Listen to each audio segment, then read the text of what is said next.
Estamos iniciando o Papo do Bem pela Rede Luz Espírita e hoje nós temos um convidado muito especial, o Valdir Guzmão. Ele é psicólogo, trabalha na área clínica e desenvolve um trabalho muito bom também na nossa casa, atendendo as pessoas com processo depressivo. E hoje ele vai falar para nós um pouco sobre aspectos da depressão, o que isso pode repercutir como causa de suicídio, e de tal forma que eu quero agradecer você, Guzmão, por estar aqui conosco, falando sobre esse assunto tão importante nesse mês, mês amarelo, mês de setembro, voltado à preservação da vida, né? O dizer não ao suicídio. A nossa gratidão. Bom, vamos começar assim, né? Levando as pessoas o conhecimento do porquê Setembro Amarelo, né? Desde 1974, quando um jovem americano, Michael, ele cometeu suicídio, depois de ter reformado todo um Mustang na oficina do pai, ele mesmo fez essa reforma, pintou o Mustang de amarelo, mas devido a algumas ocorrências, ele acabou suicidando com o carro. No dia do velório, os familiares, né, o pai e a mãe e alguns amigos, fizeram um cartão que estava escrito, né, se você precisar, peça ajuda, e uma fita amarela amarrada nesse cartão. E a partir daí isso foi sendo transmitido para outras comunidades americanas, isso passou aí para alguns países, e aqui no Brasil foi trazido pelo CVV, e também pela Associação Psiquiátrica de Curitiba. E a partir daí nós ganhamos o mês do Setembro Amarelo, justamente por, nesse mês, nós temos uma dedicação maior a levar as pessoas a essa informação. Porque aí vem até um grande mito, né, da depressão e do suicídio, que não vamos falar do assunto, que pode provocar, né, suicídios, muito pelo contrário.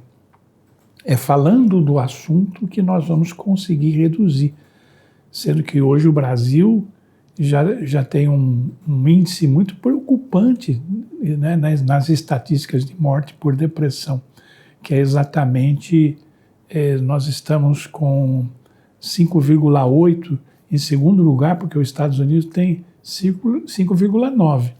Mas eu gostaria de perder essa competição, né? Que bom, né? Mas realmente nós podemos fazer uma redução. A Organização Mundial da Saúde, junto com a ONU, tem feito trabalhos a nível de nações, criou em 2019 um programa de ajuda aos países que eles denominaram Live Life. Então a ideia é levar aos países bastante esclarecimento e propostas. É lógico que isso fica na esfera política, né, dos governos, para poder fazer alguma atividade nesse sentido. Mas é um programa que pode e deve ser implantado pelos países para que nós tenhamos uma redução. O curioso é que existem muitos mitos, né, dentro desse transtorno. O primeiro mito é que todo mundo acha que quando uma pessoa está em depressão é frescura. Então, esse é o primeiro mito que nós temos que, né, apagar, desmistificar.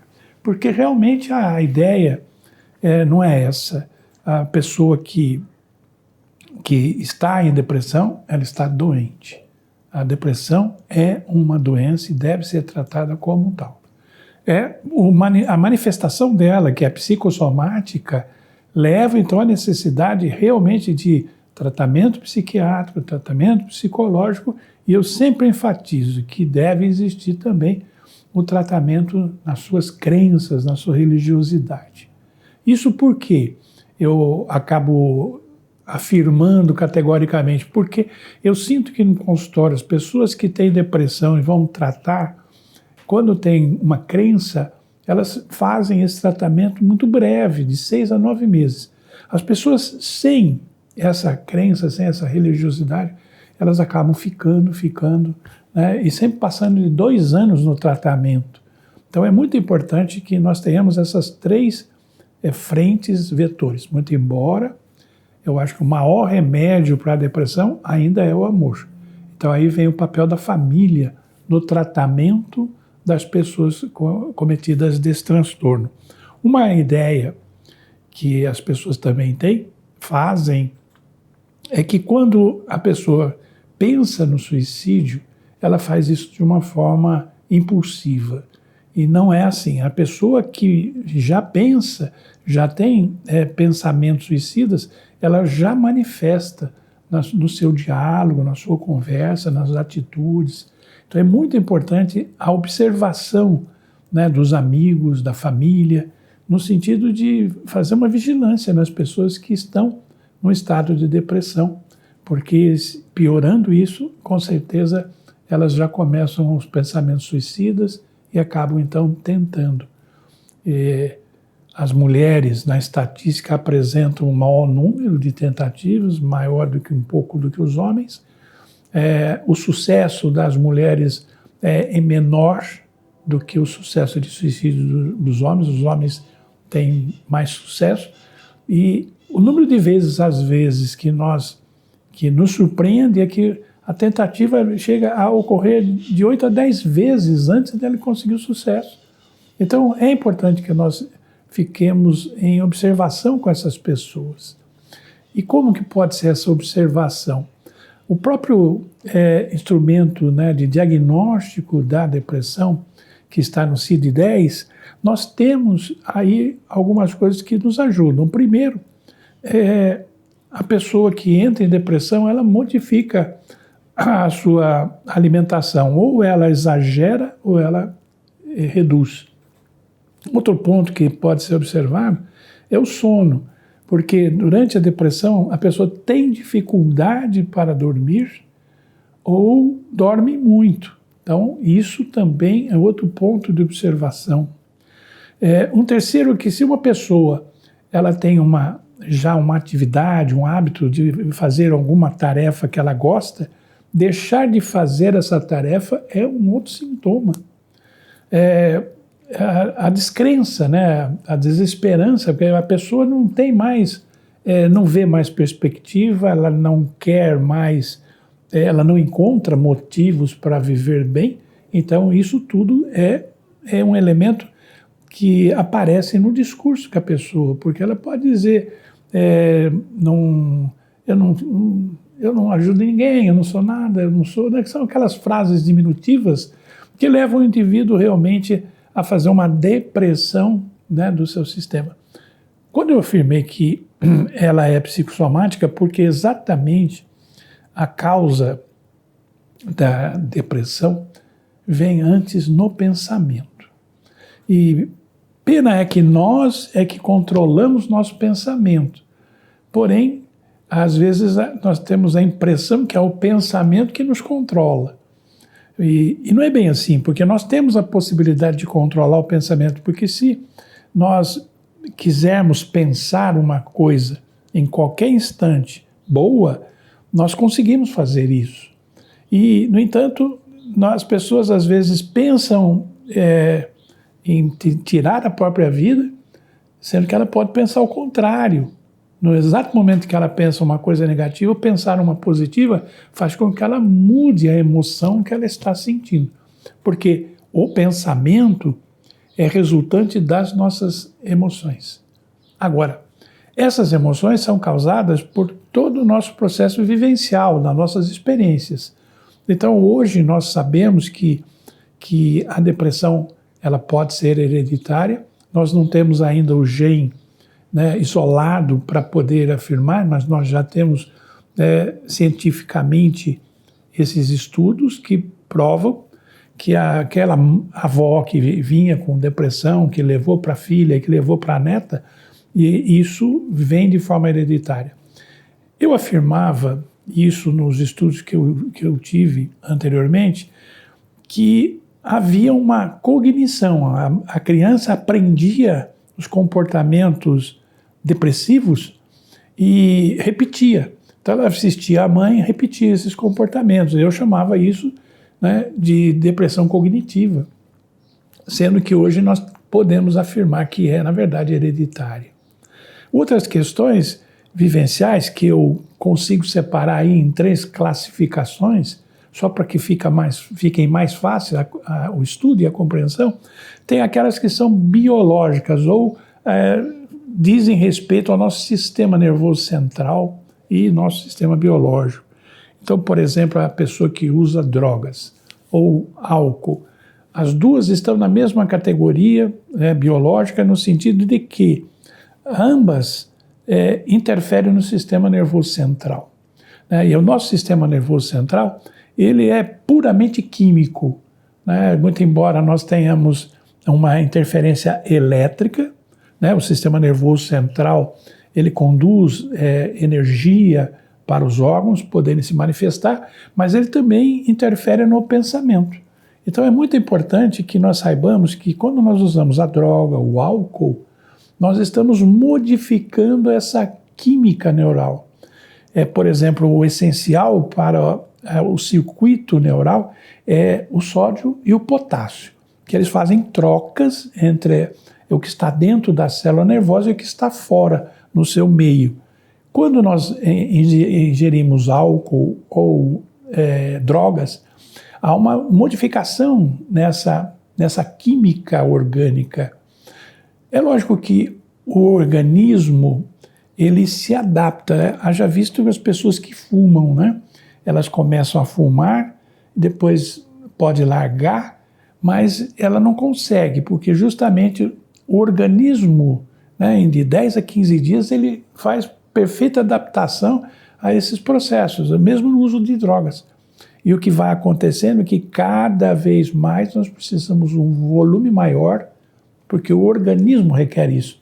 Aparece então a overdose, né, daqueles que têm o vício, ou mesmo no álcool, né, porque a intensidade do uso dele vai levar a pessoa a ter outras complicações biológicas e vai acabar também passando por transtornos de outros órgãos devido ao uso do álcool. Agora, essa depressão causada pelos dois leva a pessoa também ao suicídio. Doenças terminais. A pessoa, quando ela entra num processo de doença terminal, ela às vezes não quer, por pensamento, esperar o fim da vida, né? Porque se nós encarnamos e nós estamos aqui e nós temos na nossa carta encarnatória todo o trajeto que nós planejamos, mais aquele que nos foi dado, né? Porque quando nós partimos para cá, nós já saímos com o nosso cartucho, né? Está tudo escritinho ali. Mas quando na porta ali, né, a divindade já entrega um outro. Bom, o seu está aí, agora está aqui o nosso. Então a gente vem com uma missão, né? Essa missão é que muitas vezes a pessoa não aceita, né? Porque aquela que ela planejou também, às vezes ela nem aceita. Então as duas, quando se fundem, fazem a nossa carreira, né, de evolução, a nossa carreira de reformas, porque é muito importante que nós possamos entender que o que nós somos hoje é muito diferente daquilo que aqueles primitivos, né, trogloditas e do passado eram. Então existe realmente a evolução. Agora, essa crença leva, na verdade, ou melhor, a não aceitação, né, desse papel pode levar os indivíduos, então, a deprimir. Porque é um processo quase que numa linha. Vem a tristeza, muito embora nós saibamos por que existe a tristeza, nós sabemos porque estamos tristes. Mas se ela perdurar muito mais tempo, né, a ciência fala que se isso passar de 2 semanas, deixa de ser, então, tristeza, ela se transforma em angústia. De angústia ela vai para a depressão, da depressão pode chegar ao suicídio. Então, não é uma coisa muito lógica desta forma, mas é mais ou menos isso mesmo, que as pessoas que vão tendo problemas, vai apresentando. Então, essa ideia química, né, da notícia, do pensamento, da morte e leva o indivíduo a pensar em antecipá-la, que não deveria. Gusmão, é uma coisa que pouca gente fala sobre isso, mas ninguém nasceu para matar ninguém. Ninguém nasceu para se matar. Ninguém foi programado para fazer coisas negativas, ruins. Uhum. Quando a pessoa vem e depois tem um livre-arbítrio, ela decide por fazer todas essas coisas. De tal forma que, quando a gente faz esse programa, às vezes a pessoa diz, a minha cruz está além dos meus ombros, né? Mas, a bem da verdade, a gente sabe que nunca a espiritualidade permite que a pessoa venha com um programa além da sua competência. Então, em determinado momento em que a pessoa se desespera, talvez por falta de fé, né, de entendimento, porque se ela esperar um pouquinho mais, talvez reverta ali aquele momento, aquela situação, e ela entra numa calma e evita aquele pensamento suicida.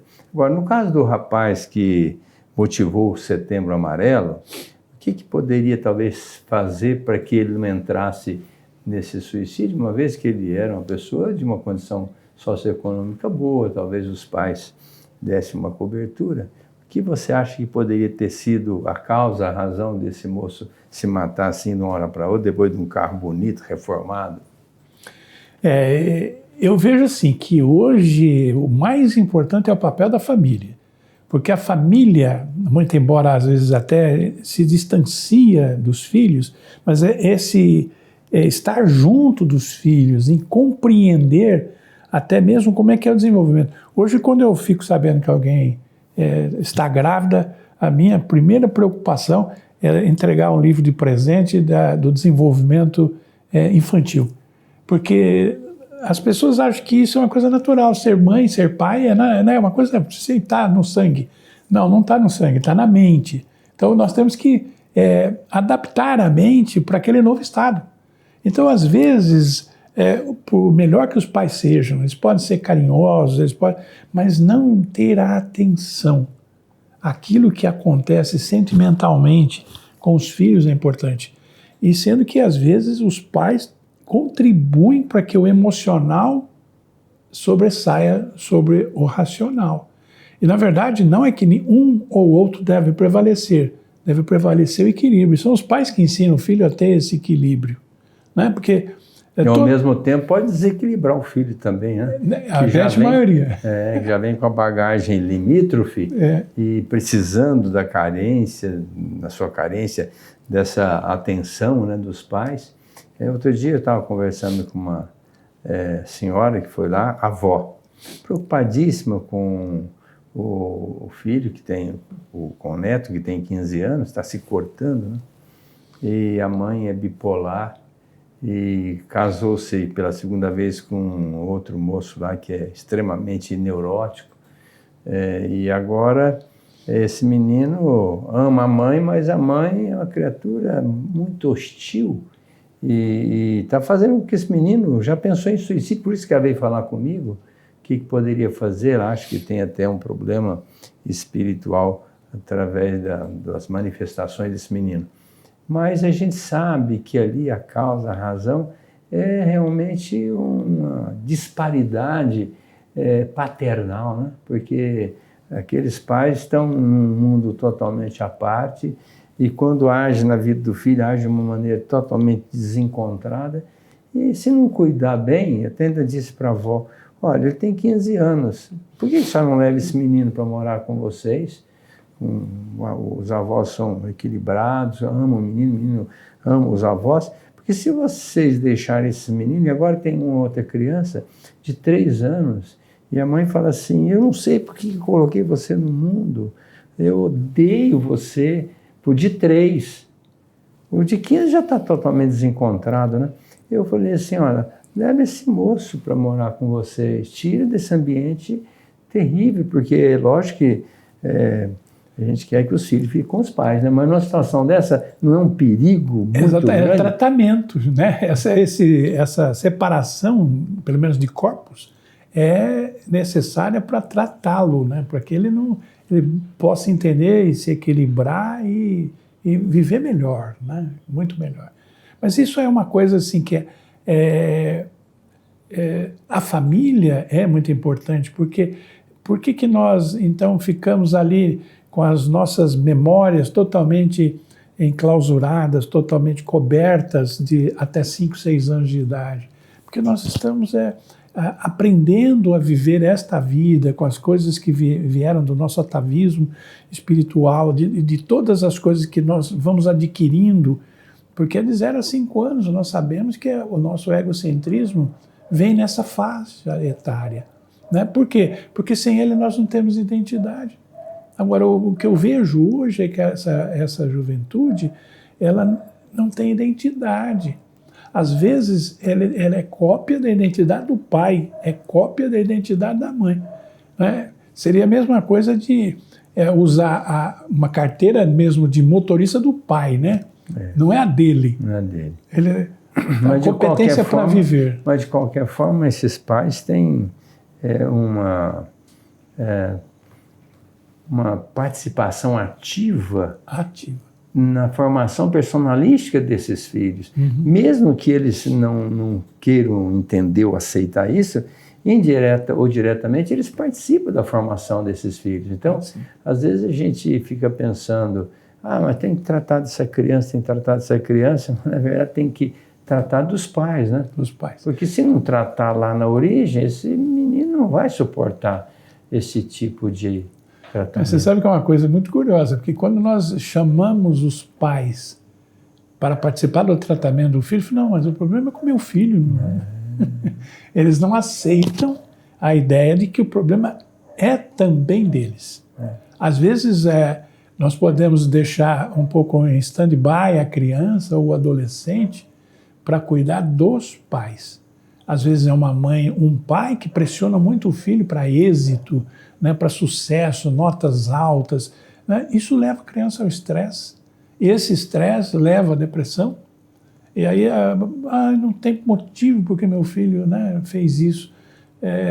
Nós sabemos, né, e não há quem não tenha tido essa experiência muito próximo de si. Não tem. Eu acho que todos nós já tivemos essa experiência, né, de pessoas que tiveram filhos, né, suicidas, que foram pais, na opinião social, excelentes, e aí fica aquela incompreensão, né? Por que aconteceu? Aconteceu que nós precisamos olhar nossos filhos. É meio que vigiar, né?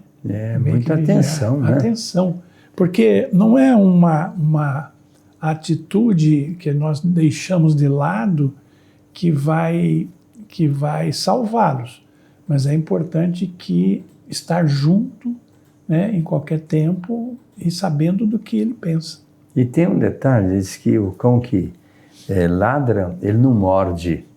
Às vezes a pessoa fala em suicídio, Ela já está não vai fazer, isso é coisa à toa, ele está falando, mas não vai fazer. Vai.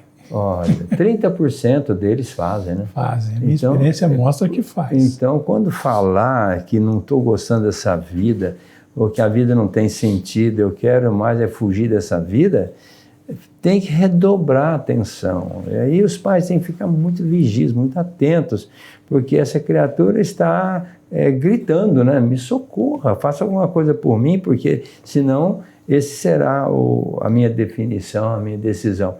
E pode-se fazer muita coisa por uma criatura em tempo hábil, né? Pode. O tempo colocá-los, né, no tratamento, acolher e cuidar.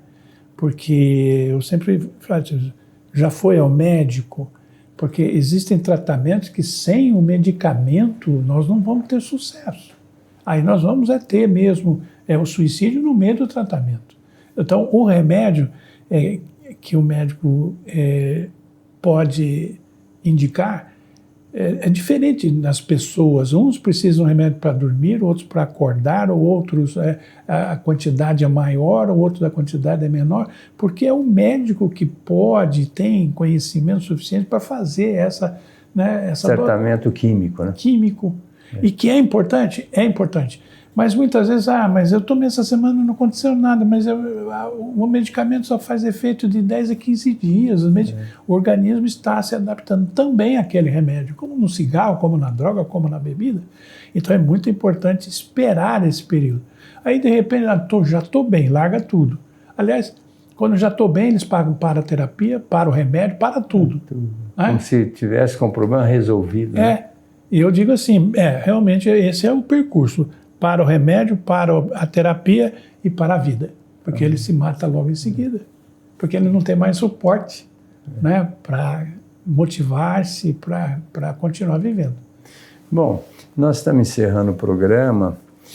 Que pena que o tempo nos cobra, mas quando essa criatura está fazendo esse tratamento, a gente ainda pode recorrer a um tratamento espiritual. Sim. Haja vista a condição em que nós temos em nossa casa, toda quarta-feira, das 2 às 5 da tarde, um tratamento voltado mais para atender o lado espiritual dessa criatura que está muito fragilizado. Então, usar todos os recursos, assistência paterna, materna, assistência psicológica, tratamento médico, os amigos estarem sempre solícitos, mas também não deixar de recorrer ao tratamento espiritual, porque muitas das vezes existe interferência de entidades espirituais que induzem a criatura ao suicídio. Eu quero agradecer, viu, Gusmão, a sua participação, muito interessante. Eu que agradeço. Quero crer que vocês aprenderam bastante com o Gusmão e vamos trabalhar juntos, né, para que esse Setembro Amarelo se torne cor-de-rosa, verde, outras cores, mas sim à vida, não ao suicídio.